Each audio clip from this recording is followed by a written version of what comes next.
여러분 행복하십니까? 아멘. 어떤 사람이 행복한 사람입니까? 네? 어떤 사람이 행복한 사람입니까? 대통령이 되면 행복합니까? 내가 이러라고 대통령이 했냐고 했잖아요. 비서실장에 눈물을 펑펑 울고 말씀이죠. 흘리고. 장관이 되면 행복합니까? 수백억의 빌딩 가지고 있으면 행복합니까? 대기업의 총수들이 행복합니까? 이런 환경 속에서 원망하고 눈물을 흘리며 탄식하고 고통당하는 사람들이 많습니다. 인생의 행복과 불행을 결정짓는 요소가 있습니다. 그것은 외적인 것에 있는 것이 아니라 내적인 데 있습니다. 물질적인 빈부나 환경이 결정하는 것이 아니고 행복은 마음에 있는 것입니다. 인간의 행복은 마음에서 오고 인간의 불행도 마음에서 옵니다. 마음속에 불만과 불평을 품고 사는 사람은 불행한 사람이에요. 그러나 그 마음의 모든 것을 은혜로 여기는 사람, 감사를 하는 사람은 행복한 사람입니다. 11월 달은 우리 교회 생활지표가 감사의 달입니다. 10월 달은 결실의 달입니다. 12월 달은 결산의 달입니다.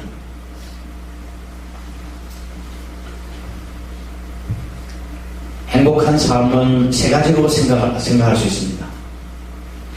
첫 번째, 목적으로서의 행복이 있습니다. 목적으로서의 행복, 내가 무엇 때문에 사는가에 대한 분명한 목적이 있어 있는 사람은 아무리 힘들고 어려워도 행복할 수 있습니다. 내 마음에 꿈과 비전이 있습니다.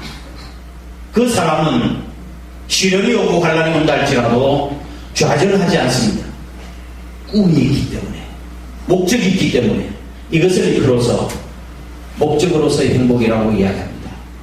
그러니 우리의 목적을 또 고상하면 고상할수록 우리는 행복한 삶을 살아갈 수 있고, 우리의 목적이 고상하면 고상할수록 우리는 가치 있는 삶을 살아갈 수가 있는 것입니다. 두 번째로는 과정으로서의 행복이 있습니다. 과정으로서의 행복, 순간순간 살아가면서 조금만 일해도 행복을 느끼고 감사를 느끼는 이 행복, 과정으로서의 행복입니다. 차 한 잔의 여유를 가지고 차를 마시면서 소박한 밥상이지만 가족끼리 웃고 지낼 수 있는 행복, 이것이 과정으로서의 행복이에요. 매일 같이 감사할 것이 있는 사람은 행복한 사람입니다. 세 번째로는 목적으로서의 행복이 있습니다. 목적으로서의 행복, 결국 나중에 우리가 천국에 들어가고 결국 마지막이 좋아지는 결과로서의 행복입니다. 인생 최후의 행복을 보장받는 사람이 우리로 하여금 천국에 들어가는 사람들입니다. 그런데 이런 결과적인 행복은, 천국에 들어갈 수 있는 사람은 목적으로서의 행복과 과정으로서의 행복을 누리는 사람이 결과로서의 행복을 누릴 수 있는 것이지, 목적으로서의 행복도 느끼지 못하고 과정으로서의 행복도 느끼지 못하는 사람은 결국 결과적으로도 행복을 느낄 수가 없는 것입니다. 여러분, 천국은 어떤 사람이 가는 것입니까? 이 땅에서 지옥같이 살다가 우리의 숨이 끊어지는 날 예수님 믿으면 천국 가는 것이 아닙니다. 죽어서 천국 가는 것이 아니에요. 현재 천국을 이루어 사는 사람이 천국을 가는 거예요. 믿으시기 바랍니다. 천국이라고 하는 바실레이아라는 그 의미의 내용은 내 마음에 주님의 다스림과 통치가 이루어지는 것, 그것이 천국이에요. 그 이루어진 사람이 천국에 가는 것이지, 내 마음은 지옥 같은데 어떻게 천국 갈 수 있겠습니까? 주님이 내 마음을 다스리지 않고 내가 내 주인의 삶을 살고 아무렇게로 살아가는 사람이 천국 갈 수가 없는 것입니다. 천국은 모든 것을 하나님의 은혜로 여기며 감사하는 사람들이 갈 수 있는 곳이기 때문에 그렇습니다. 저와 여러분은 마음에, 가정에, 천국을 누릴 수 있길 주의 이름으로 축복합니다. 우리 마음이 천국을 이루기 위해서는 먼저 우리는 우리 자신에 대한 올바른 평가를 내릴 때에 마음의 천국을 이룰 수 있습니다. 여러분 자신의 스스로에 대한 평가 한번 내려보시라고요. 스스로 자기 자신을 작게 보는 사람, 내가 부족하다고 느끼는 사람, 겸손한 사람, 이 사람은 매사에 감사할 수가 있습니다. 내가 부족하니까 감사할 수 있지만, 그러나 내 자신을 크게 보는 사람, 똑똑하다고 생각하는 사람, 잘났다고 생각하는 사람, 교만한 사람은 원망과 감사 대신에 원망과 불평이 많을 수밖에 없습니다. 비판하고 판단하고 원망하게 되어지는 것입니다. 사도 바울을 한번 예를 들어보실까요? 그분은 정말로 훌륭한 분이었습니다. 정말로 훌륭한 분이었습니다. 지금 오늘 이야기하면 학위를 하도록 박사학위가 몇 개 있는 사람이에요. 신앙적인 열심이 있고 영적인 체험이 있고 이런 분이었습니다. 그런데 그가 고백한 내용은 나는 죄인 중에 괴수라고 그랬습니다. 만삭되지 못하여 태어난 자라고 이야기했습니다. 왜 이런 고백을 드릴 수 있었을까요? 옛날엔 지가 잘난 줄 알았습니다. 그런데 다메섹 도상에서 예수님을 만났습니다. 사울아 사울아 내가 어찌하여 나를 핍박하느냐? 누이십니까? 나는 네가 핍박하는 예수라. 다메섹 도상에서 완전히 거꾸러지고 난 뒤에 그가 새 사람이 되었습니다. 변화되었습니다. 예수를 핍박하고 박해했던 사람, 스데반 집사를 죽이는데 앞장섰던 사람, 내가 큰 죄를 지었구나. 하나님의 은혜를 깨닫고 보니 자기는 너무나도 부족하고 자신은 아무것도 아니라는 사실을 깨달았습니다. 그래서 나는 죄인 중에 괴수라고 고백했고 만삭되지 못해 태어난 자라고 고백했습니다. 그는 모든 것을 하나님의 은혜로 여겼기 때문이었습니다. 우리 주위에서 늘 불평하고 원망하는 사람들을 볼 때가 가끔 있습니다. 저는 그렇게 생각합니다. 얼마나 똑똑하고 잘났기에 저렇게 늘 원망하고 불평하는가, 그런 생각이 마음으로 든 적도 있었습니다. 우리는 그저 하나님 은혜에 감사하는 삶을 살아야 합니다. 일본의 유명한 기독교 개신교 사상가의 구찌무라 간조는 인간의 최상의 저주는 마음속에 받은 은혜가 기억되지 아니하고 감사를 잃어버린 사람이라고 이야기를 했습니다. 한량없는 은혜를 받고 살면서 불평과 원망으로 가득 찬 사람은 불행한 사람입니다. 그러나 하나님의 은혜를 아는 사람은 주어진 환경을, 현실을 감사하고 과정으로서의 그런 축복을 이루며 살아가게 되는 것입니다. 그러므로 감사는 물질적인 차원이 아니라 신앙적인 차원이에요. 제가 오늘 칼럼을 썼는데 한번 집에 가서 돌아보시면 좋겠습니다.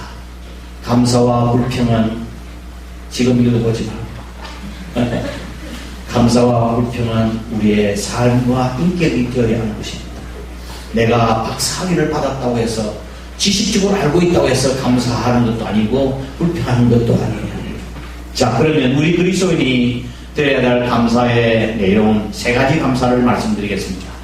첫 번째, 만일의 감사가 있습니다. 만일에, 이 말을 영어로 하면 if 만약 뭐뭐 한다면 그런 뜻이에요.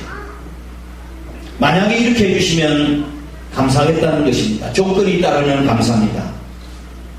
하나님, 이번에 사업에 성공하면, 물질의 축복을 주면 열심히 봉사하겠습니다. 이번에 건강만 낫게 해주면 이 건강 몸 가지고 하나님 앞에 영광스럽고 또 충성스럽게 사명 감당하게 하겠습니다. 우리의 아들 대학에 합격만 해주세요. 내가 하나님 앞에 정말로 잘 섬기겠습니다. 이 모두가 다 만일의 감사입니다. 조건적인 감사죠. 우리의 감사에는 조건이 따라서는 안 됩니다. 간혹 성도들 가운데 그런 사람이 있습니다. 조건 없는 감사.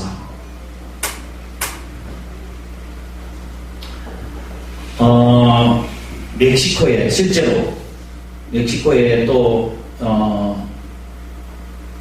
온천이 벌벌 끓어오는 데가 있고 또 냉천도 있고 하는데 그런 관광지가 있다고 그럽니다. 제가 터키에 가봤는데도 그런 것도 있더라고요. 온천이 내려가지고 뜨뜻한 물 나오고. 그런데 이제 사람들이 빨래를 가지고 와서 빨래터에서 빨래를 합니다. 찬물에다 씻고 따뜻한 물 헹구고 해가지고 나중에 무슨 따뜻한 물 먼저 씻나요? 어쨌든 따뜻한 물에 씻었다가 나중에 깨끗하게 찬물에 씻어가지고 가는. 너무 좋겠다. 너무 좋겠다. 그래서 관광객들이 가이드에게 저 사람은 너무 좋겠어요. 이 빨리 와서 다 찬물도 있고 뜬물도 있고 얼마나 좋습니까? 했더니 가이드가 하는 말이 천만에요. 저 사람들이 그래도 불평이 많답니다. 왜 무슨 불평이 있어요? 찬물도 있고 따뜻한 물도 있는데 왜 비누는 없냐고 그랬더니 왜 비누는 나오지 않느냐고 그런답니다. 참, 조건적인 감사, 이거는 진정 감사가 아니에요. 두 번째, 뭐뭐 때문에의 감사가 있습니다. 뭐뭐 때문에의 감사, 영어로 하면 because, 받았기 때문에 하는 감사예요. 이것을 이뤄서 다른 말로 하면 이유 있는 감사예요. 내가 병이 들었습니다. 병이 들었는데 나았어요. 낫게 해주신 하나님 은혜에 대해서 감사합니다. 우리 아들이 합격했습니다. 잘 됐습니다. 감사합니다. 감사. 사업이 잘 되고 형통해서 감사합니다. 이런 감사는 당연한 감사입니다. 당연한 감사. 길이 잘 열려져서 감사. 그렇잖아요. 해주셨는데. 그러나 오늘날 이 사회는 당연한 감사조차도 감사하지 못하는 세상입니다. 부모의 사랑을 입고 자라는 자녀들은 당연히 부모에게 감사하며 살아야죠. 또 선생님으로부터 가르침을 받고 은혜를 받은 제자들은 선생님에게 당연히 그 은혜를 생각하고 감사해야 되죠. 내가 은혜를 입고 사랑을 받은 사람들에게 감사하는 마음을 잊지 말아야 합니다. 이것을 이끌어서 인륜의 도라고 이야기합니다. 인륜의 도. 그런데 오늘날 자식이 부모의 재산을 탐내어서 부모를 죽이는 세상이 되었습니다. 가르침을 주는 스승에게 구타하는 세상이 되고 말았습니다.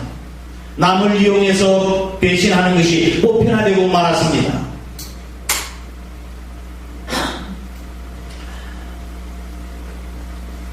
공자가 싫어하는 인간상 4가지가 있다고 그런 이야기했습니다. 예수님이 이야기해야 되는데 공자 이야기 죄송합니다. 그래도 공자가 자기가 싫어하는 인간상 4가지가 있는데, 첫 번째, 타인의 실패를 기뻐하는 사람. 두 번째로는 윗사람을 헐뜯는 자 앞에서 맞창 붙이고 뒤에서 욕하는 사람. 세 번째, 용기는 있으나 예의가 없는 사람. 넷째, 은혜를 원수로 갚는 자, 감사할 줄 모르는 사람. 이 4가지를 정말로 자신이 싫어하는 인간상이라고 이야기했습니다. 그 중에서 가장 싫어하는 사람이 공자가 감사할 줄 모르는 사람이라고 했습니다. 은혜를 원수로 갚는 사람. 어떤 사람이 자기 형의 도움을 받고 살아가고 있었습니다. 형은 하는 사업이 잘 돼서 굉장히 부자가 되었습니다. 근데 동생이 사업에 쫄딱 망한 거예요. 그래서 형이 그 동생을 그냥 보고 있을 수 있겠습니까? 그래서 계속 도와줬습니다. 어느 정도 도와주고 또 일어나. 근데 이 동생이 정신을 차리고 해야 될 텐데 말씀이죠. 응? 뭐 큰 것만 바라고. 그래서 늘 돌아다니면서 형을 욕하고 돌아다녔습니다. 형은 돈이 그렇게 많은데 말이지. 응? 형은 나를 개만큼도 취급하지 않는다고 원망하고 불평하며 그렇게 돌아다녔습니다. 그렇게 돈 많으면서 그때 듣다 못한 한 지혜로운 친구가 이렇게 대답해 주었답니다. 그것은 자네가 형에게 개만큼도 감사하지 못하기 때문이라 그랬답니다. 형은 나를 개만큼도 취급하지 않는데 못해준. 그것은 걔만큼도 감사하지 못해서 그런 거예요. 제가 우리 집사님이 개를 줘가지고 뒤에 기르는데, 조그만 때는 그냥 그랬더니 지금은 좀 커가지고 얼마나 힘이 세는지 아마 내년에는 제가 힘을 감당하지 못할 것 같아요. 제가 벌써 온지 몇 개월도 안 되는데, 그렇죠? 아직 새끼인데, 목줄 세게 굵은 걸로 바꿨고, 이게 끈이 끊어져가지고 또 더 굵은 걸 또 바꿨어요. 이게 쇠를 박아놓고 꽂아놨는데, 이게 막 뛰면서 하니까 이게 철렁철렁 올라오면서 뛰어가지고 온 천지를 다 돌아다니면 내 신발 물어놓고, 식당에 있는 신발도 가지고 다니고 막 흔들고 이렇게 막 다니고. 근데 한 번씩 밥을 주러 가면 얼마나 날뛰는지 밥을 주면, 내가 올라타가지고 옷을 다 버린다니까요. 너무 좋아가지고 어떤 데는 벌렁 들어눕더라고. 또 너무 좋았대.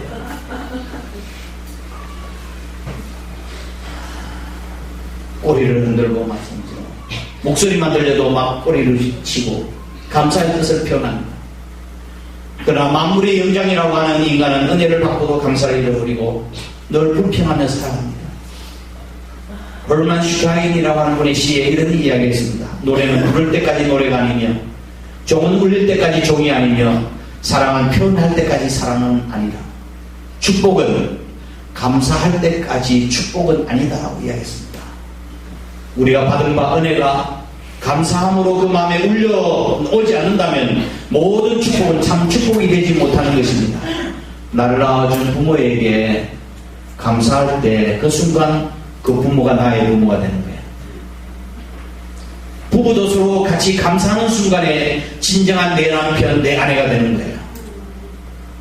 물질적인 재산에 감사할 때 비로소 그 물질이 내 것이 되는 것입니다. 우리가 하나님 앞에 감사할 때 그 하나님은 비로소 나의 하나님이 되시는 것입니다. 할렐루야. 받은 바 은혜에 대해서 범사에 감사하며 하나님께 영광을 돌려드리시기를 주의 이름으로 축복합니다. 주의 귀한 은혜 받고 일생 빚진 자 되네. 주의 은혜 사슬 되사 나를 주게 매소서. 우리 마음은 연약하여 범죄하기 쉬우니 하나님이 받으시고 천국인을 치소서. 아멘.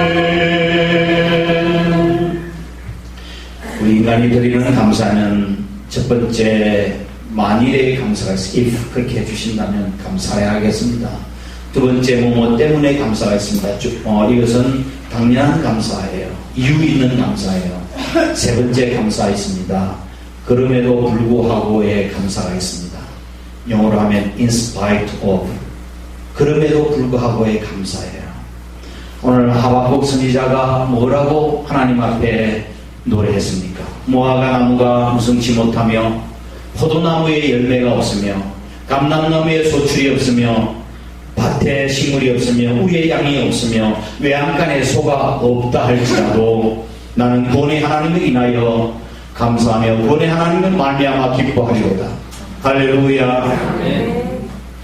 무엇도 없고 없으며 그럼에도 불구하고 여호와 하나님을 인하여 나 찬양합니다. 기뻐합니다.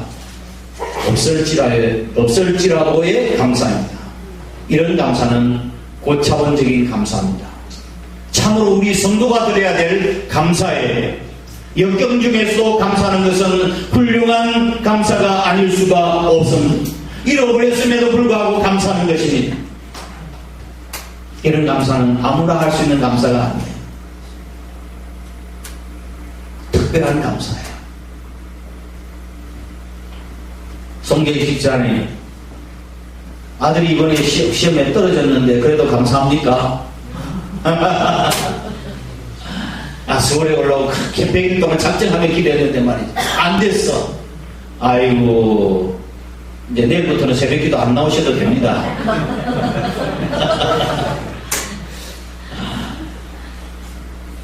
그래도 하나님의 뜻이 있는 줄 알고 더 좋게 해주시는 어떻게 합니까? 그럼에도 불구하고 우리 감사를 배워야 합니다. 신앙의 최고봉이 뭘까요? 오늘 설교의 제목이고, 신앙의 최고봉이 뭘까요? 감사입니다. 아마 어제 메시지 보고 알았겠죠. 그럼 감사의 최고봉이 뭘까요? 감사의, 신앙의 최고봉이 감사예요. 감사의 최고봉은 또 뭘까요? 그럼에도 불구하고 감사해요. 할렐루야. 유대인의 기도에 이런 기도가 있습니다. 유대인의 기도에 하나님이요, 저로서는 도저히 이해가 되지 않습니다. 납득이 가지 않는 일이지만 하나님의 선하신 뜻이 있는 줄을 믿고 현실을 묵묵히 받아들이고 참고 감사하며 하나님을 찬양하옵니다. 이 기도는 히틀러가 600만 유대인들을 무참하게 학살할 때 지어진 기도문입니다. 그 당시에 유대인의 지성인들 가운데서, 제가 언제 설교했나요? 수요일에 설교했나요? 도대체 하나님이 살아계신다고 한다면 어떻게 우리 민족에게 이렇게 할 수가 있습니까? 600만 명이 이렇게 비참하게 아무 죄도 없이 죽어갈 수 있습니까? 질문을 던졌던 모든 지식인들이 나중에는 하나님이 계신다면 이럴 수 있느냐고 생각하고 신앙을 버리고 무신론자로 바뀌어진 사람이 많았습니다. 그렇지만 그런 가운데서 도저히 납득이 되지 않는 일이지만 하나님의 뜻이 계신 줄을 믿고 제가 묵묵히 현실을 받아들이겠습니다. 그리고 감사하며 하나님을 찬양합니다. 이 기도가 그럼에도 불구하고 기도이고 소망적인 감사예요. 편안한 가운데서 감사를 드릴 수 있는 건 누구나 다 할 수 있습니다. 그렇지 않습니까? 편안하고 잘 될 때는 누구나 다 감사할 수 있습니다. 환난 가운데 감사를 드린다고 하는 것은 쉽지 않은 일이에요. 역경 가운데서 하나님 믿지 않냐고 감사한다고 하는 것이 진정한 감사입니다. 사도 바울을 다시 말씀드리면, 사도 바울은 복음을 전하다가 하나님의 일을 감당하다가 붙잡혀서 매를 맞았습니다. 매를 맞고 채찍질 당하고 온몸이 멍들고 피투성이가 돼서 습기가 축축한 감옥에 갇혔습니다. 그때 그날 밤 얼마나 아팠겠습니까? 얼마나 아팠겠습니까? 낮에는 정신이 있어서 해서 능력서 모르지만 밤에는 조용할 때는 더 아픈 거예요. 몸이 치통도 그렇지 않습니까? 낮에는 이렇게 하다가 잘 잊어버리는데 밤에 되면 얼마나 욱신거리고 이가 아픈지요. 온몸이 쑤시 왔습니다. 그런데 사도 바울은 그곳에서 진로와 함께 기도하면서 찬양했습니다. 이것은 사람에게서 나온 것이 아니라 하나님이 주신 은총이었습니다. 할렐루야. 그러나 우리는 너무나 불평을 하고 감사를 잃어버렸습니다. 이것이 우리의 현실입니다. 우리는 자기 장토굴 대신에 정말로 푹신푹신하고 떳떳한 침대에서 자고 있습니다. 무거운 쇠사슬 대신에 날아갈 것 같은 신발을 신고 우리는 다 돌아다닙니다. 그리고 시급해진 주먹밥 대신에 우리는 풍성한 식탁을 가지고 있습니다. 그러면서 우리는 자족하는 마음을 잃어버렸습니다. 그 이유는 하박국 선지자의 감사를 잃어버렸기 때문입니다. 그럼에도 불구하고의 감사를 잃어버렸기 때문입니다. 하박국 선지자가 이런 그럼에도 불구하고 감사를 드릴 수 있었던 비결이 무엇이었습니까? 18절 말씀 함께 보겠습니다. 18절 시작.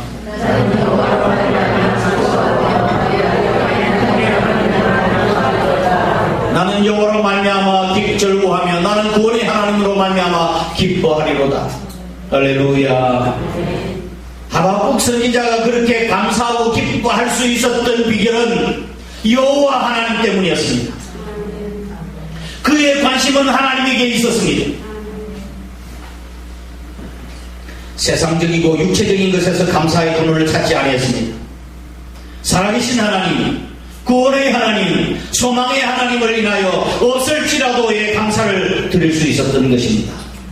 그렇기 때문에 우리가 무엇에 이끌리느냐에 따라서 감사할 수도 있고 불평할 수도 있는 거예요. 하나님에 의해서 이끌리고 성령에 이끌리면 어떤 어려운 처지에도 우리는 감사할 수 있지만 세상에 이끌리면 우리는 그저 불평과 원망할 수밖에 없는 것입니다. 우리의 저와 여러분의 관심이 여호와 하나님, 우리 주님에게 관심 이끌리시기를 주의 이름으로 축복합니다. 말씀을 정리합니다. 우리 성도가 드려야 할 감사는 하박국 선지자가 드렸던 없을지라도의 감사입니다. 그런데 하박국 선지자는 처음부터 그렇게 감사를 하는 사람이 아니었습니다. 불평이 많았던 사람이에요. 두 가지 면에서 불평과 불만이 많았던 사람이었습니다. 첫 번째, 이스라엘이 당면하고 있는 이 현실 때문에 불평과 불만이 많았습니다. 하나님, 어찌하여 공의가 이 땅에 떨어지고 불의가 팽배하는 이 사회가 되고 말았습니까? 그것 때문에 하나님 앞에 불평했습니다. 왜 악인이 의를 짓밟고 있는데 왜 하나님은 그냥 가만히 묵과하고 계시는 것입니까? 방관하십니까? 현실을 바라보면서 하나님 앞에 원망과 불평을 터뜨렸습니다. 두 번째 원망과 불평은 하나님께서 이스라엘 백성들의 이와 같은 범죄에 대해서 징계하시겠다고 말씀하셨습니다. 심판하시겠다고 말씀하셨습니다. 그런데 어떻게 징계하고 심판하시는가 하면 갈대아 사람을 통해서 쳐들어와서 이 이스라엘 백성들을 징계하고 심판하시겠다고 하시는 말씀이었습니다. 그 이야기를 듣고 깜짝 놀랐습니다. 지금 현실을 바라보고 원망하고 불평했지만 갈대아 사람을 통해서 심판하시겠다고 하니, 아니 하나님 어떻게 또 그럴 수가 있습니까? 갈대아 사람은 누굽니까? 하나님을 알지도 못하는 사람이 누구, 우리보다 더 악을 행하는 사람인데, 우리보다 더 낮고 거룩한 삶을 사는 사람이 우리를 징계한다고 한다면 그건 내가 받아들일 수 있겠지만, 우리보다 더 못한 사람이 어떻게 나를 징계한다고 합니까? 우리를 징계한다고 합니까? 원망하고 불평했습니다. 그렇잖아요. 우리 남이 뭐라고 합니다. 뭐라고 할 때, 내가 잘못했을 때 뭐라고 하면, 내보다 깨끗한 삶을 살고 거룩한 삶을 사는 사람이 뭐라고 하면 알겠습니다. 뭐 그렇게 수긍이 되지만, 내보다도 더 나쁜 삶을 살고 더 악한 삶을 사는 사람이 내보고 뭐라고 여러분 지적하면 뭐라고 하겠습니까? 예? 니나 잘해라, 니나 잘해라. 그렇게 할 거 아닙니까? 콧방귀 낄 거 아니겠어요? 내보다 더 못한 사람이 뭐라고 네가 어떠니 저를 이렇게 얘기하면 어떻게 되겠냐고요. 하박국 선지자가 그 모양이었습니다. 어떻게 해서 이스라엘 백성을 심판하시긴 하시는데 왜 갈대아 사람을 통해 하필이면 우리를 심판하신다고 하십니까? 지금 하박국 선지자의 형편이 어떤가 한번 보시겠습니까? 16절 말씀. 내가 들었으므로 내 창자가 흔들렸고 그 목소리로 말미암아 내 입술이 떨렸도다. 무리가 우리를 치러 올라오는 환난날을 내가 기다림으로 썩이는 것이 내 뼈에 들어왔으며 내 몸은 내 혀에서 떨리는도다 이야기했습니다. 뭡니까? 지금 하나님께서 갈대아 사람을 심판하신다고 하시는데 음성을 듣고 너무 몸이 떨리는 거야. 몸이 떨리고 할 말을 잃었습니다. 그때 하박국 선지자가 하나님의 음성을 듣습니다. 악인은 죄악으로 인하여 멸망되지만 의인은 믿음으로 말미암아 살리라. 의인은 멸망당하지 아니하고 반드시 살아남는다고 하는 말씀을 들었을 때에 하박국 선지자가 그때 깨달았습니다. 오직 의인은 믿음으로 말미암아 살리라. 할렐루야. 하나님 고기는 살아계시는구나 깨달은 거예요. 그래서 그의 말이 달라지기 시작했습니다. 기도가 달라졌습니다. 불평이 사라졌습니다. 그리고 감사의 사람이 된 것입니다. 이전에는 이 시대의 삶을 보고 불평하고 원망했던 하박국 선지자, 또한 갈대아를 통해서 하나님이 징계하시겠다고 하시니 그 일에 대해서 불만을 품고 하나님 앞에 불평 원망했던 하박국 선지자가 오직 의인은 믿음으로 말미암아 살리라. 악인은 내가 심판하실 거고 결국 믿음으로 사는 자는 멸망당하지 않는다고 하는 말씀을 듣고 그 삶이 바뀌어진 거라고 해요. 스코틀랜드의 유명한 소경 목사 조지 마테슨이라고 하는 그런 목사님이 계십니다. 소경이었어요. 제가 가르친 제자 가운데 갑작스럽게 눈에 질병이 있어가지고 바이러스가 들어가지고 실명을 했습니다. 제 이름이 갑자기 생각이 안 나네. 예, 실명을 했어요. 대학을 나오고 그래 좀 유망한 청년이었는데 나중에는 깨닫고 하나님 앞에 헌신해서 신학을 갔습니다.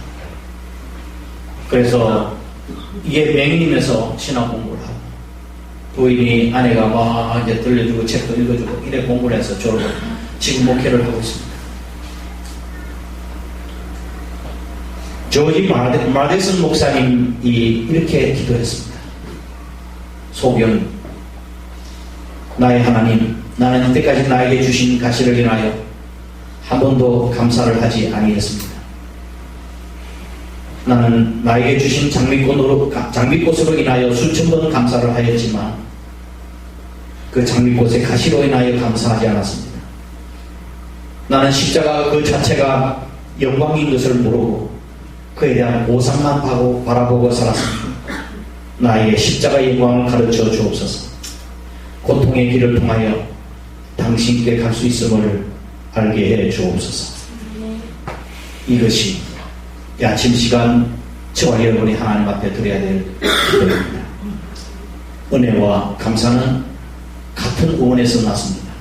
은혜 헬라어, 은혜 카리스, 감사 유카리토스, 다 카라라고 하는 단어에서 파생되어 나온 단어예요. 은혜와 감사는 같은 말이에요. 감사는 하나님의 은혜를 아는 신앙의 표현이고 신앙의 아름다운 열매인 것입니다. 우리의 삶 가운데서 늘 감사하며 받은 바 은혜에 대해서 우리가 최선을 다하고 충성하는 저와 여러분이 될 수 있기를 주님의 이름으로 축복합니다. 다 함께 일어나셔서 찬양 드리도록 하겠습니다.